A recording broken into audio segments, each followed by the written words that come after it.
중에 제일 큰 죄는 하나님을 등지고 산 게 제일 큰 죄입니다. 생명 되시는 하나님을 등지고 사는 게 가장 큰 죄입니다. 그래서 사람이 회개라는 것은 자기가 이뤄진 걸 깨닫고 하나님께로 돌아오는 거예요. 하나님께 딱 돌아오면은 하나님은 거룩하신 분이기 때문에 그분 앞에 도무지 설 자격이 없는 거예요. 그러니까 길은 그 거룩하신 하나님 앞에 갈 수 있는 길은 하나님이 준비해 주신 예수 그리스도를 받아들이는 길밖에 없다는 걸 깨닫게 되는 겁니다. 그래서 하나님께 대한 회개거든요. 세상에서 제일 큰 죄는 하나님을 등지고 사는 게 제일 큰 죄인데, 살아계신 하나님께로 진짜 돌이켜서 참 하나님, 살아계신 하나님을 진짜 발견하게 되면은 자기는 그 하나님 앞에 서지 못한다는 걸 알게 되는 거예요. 하나님을 확실히 깨달으면은 나는 이 죄로 인해서 심판받을 수밖에 없다는 걸 깨닫게 되고, 그래서 어찌할까 하는 마음이 생기고, 그러니까 당연히 구세주를 하게 되고, 그래서 예수님의 공로를 딱 받아들이게 되는 겁니다. 그러니까 사람들이 교회를 다니지만은 하나님이 막연합니다. 이게 문제인 거예요.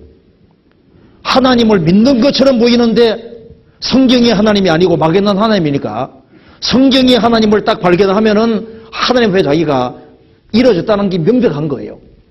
심판을 했다는 게 명백합니다. 그렇기 때문에 어떻게 할꼬? 그러니까 예수님의 완전한 공로 받아들이는 길밖에 없다는 걸 확실히 알 수 있는 거예요. 많은 사람이 교회 생활하지만은 하나님이 막연합니다. 이게 진짜 문제인 겁니다. 그리고 살아계신 하나님을 발견해도 그러면 죄를 어떻게 처리할꼬? 그러니까 날마다 회개 잡아가고 이렇게 또 생각하면 합당하지 않잖아요. 예수님의 완전한 공로를 딱 받아들여야 되는 겁니다. 그래서 구원받잖아요. 회개라는 그 개념 자체를 막 죄를 막 지어짜고 막 죄에 대해서 아주 심각하게 느끼고, 많이 심각하게 느낀다고 구원받게 하는 게 아니지 않습니까? 예수님의 공로가 구원시키는 것이지, 그 내가 막 쥐어짜는 게 구원시키는 게 아니거든요. 그래서 내가 그때 어떻게 회개했지 하면서잖아요. 내가 뭐 죄를 어떻게 심각하게 머리 생각해가지고 가물가물해가지고 다시 옛날처럼 만들어 보려고 막 고민도 해보고 이렇게 하면서 다시 믿어보려 하는데 다시 돼야 말이지. 그잖아요. 그래서 또 한 가지는요. 도대체 믿는 거냐, 내가 믿어지는 거냐, 그걸 헷갈리는 사람이 있어요. 진짜 믿을 때 믿어집니다. 그죠? 근데 그 믿음이라는 개념 때문에 참 믿음이 뭐냐, 그거 헷갈려서 또 있잖아요. 헷갈리는 사람 있는 거예요.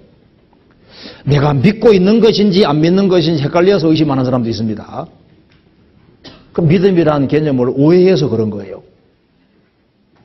대부분 경우 어떤 거냐면요. 이건 맞는데 하면서 꽁지 붙이는 경우 있죠. 이게 대가 문제입니다. 이게 항상 문제가, 예수님이 죽으시고 부활하시고 내 죄를 처리한 이쪽은 확실하다 하면 되는데,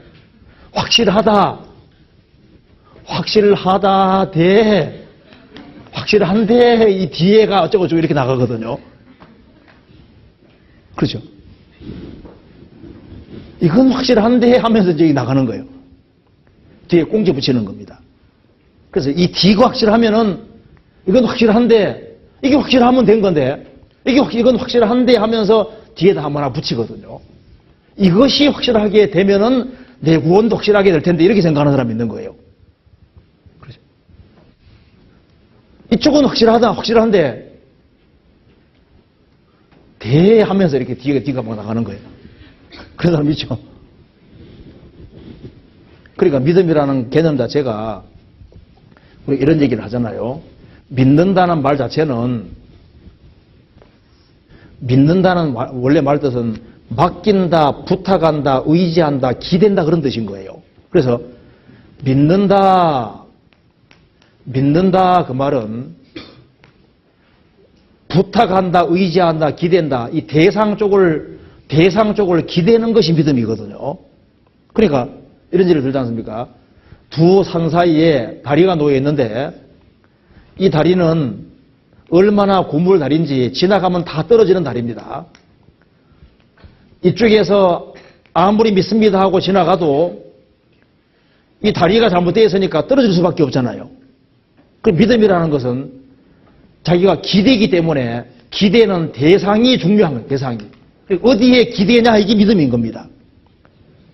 자기 공로에 기대느냐 예수님의 공로에 기대느냐. 이것이 21세기 공법으로 만든 다리라면은 땡구도 지나가도 안 빠진 다리라면은 그러면 용감하게 지나갈 수 있죠. 왜? 대상이 확실하니까. 믿음이라는 것은 내 쪽이 확실하냐가 아니라 예수님 쪽이 확실하냐 하고 예수님 완전한 공도 여기에 기대는 것이 믿음인 거예요. 그렇잖아요. 그러니까 이쪽은 확실한데 하면서 있잖아요. 이 다리 지나가면서 이건 확실한데 하면서 막 상상이 막 올라오거든요. 근데 이거 뒤에 꽁지 붙일 필요가 없는 거예요. 그 외국의 한 선교사가 어떤 원주민에게 전도하라고 갔습니다. 원주민의 말도 배우고 글도 배웠어요. 그런데 그 원주민들에게 이제 성경책을 번역해서 반포해야 되겠는데 요한복음부터 번역합니다. 요한복음 믿는다는 말이 많잖아요. 그런데 그 나라는 믿는다는 말이 없는 거예요. 그럼 번역이 안 되는 겁니다. 그래서 전도는 했지만은 적합한 말이 없으니까 그 말을 찾는 과정에서 찾을 수가 없는 거예요. 그래서 원주민들이 말하기를 야 우리 사냥하러 갑시다 해서 머리 식힐 겸 사냥하러 갔는데 그날따라 사냥감이 많이 잡혔습니다. 원주민들이 말하기를 우리 사냥감 많이 잡았으니 다리 쭉 뻗고 쉽시다. 그 말을 하더랍니다. 그 말 듣는 순간에 드디어 찾았다. 다리 쭉 뻗고 쉽시다. 그래서 요한복음에 나와 있는 믿는다는 말을 다 어떻게 번역했냐 하면은 저를 믿는 자는 심판을 받지 아니하는 것이 그것을 예수님께 기대고 다리 쭉 뻗고 쉬는 자는 시험을 받지 않은 이렇게 다 번역했습니다. 그건 맞는 번역인 거예요. 영어로도 원래 빌리버라는 말 자체가 그 과거에는 트러스란 말이 들어가 있습니다. 이게 기댄다는 말이 들어가 있거든요. 요즘은 자기가 하면서 믿는다는 말도 하잖아요. 원래 영어로도 원래 믿는다는 말 자체가 원래는 내가 못하기 때문에 믿는다는 말인 거예요. 기댄다는 말인 거예요. 내 공로가 없기 때문에 예수님 공로에 기대는 것이 믿는 거잖아요. 그잖아요.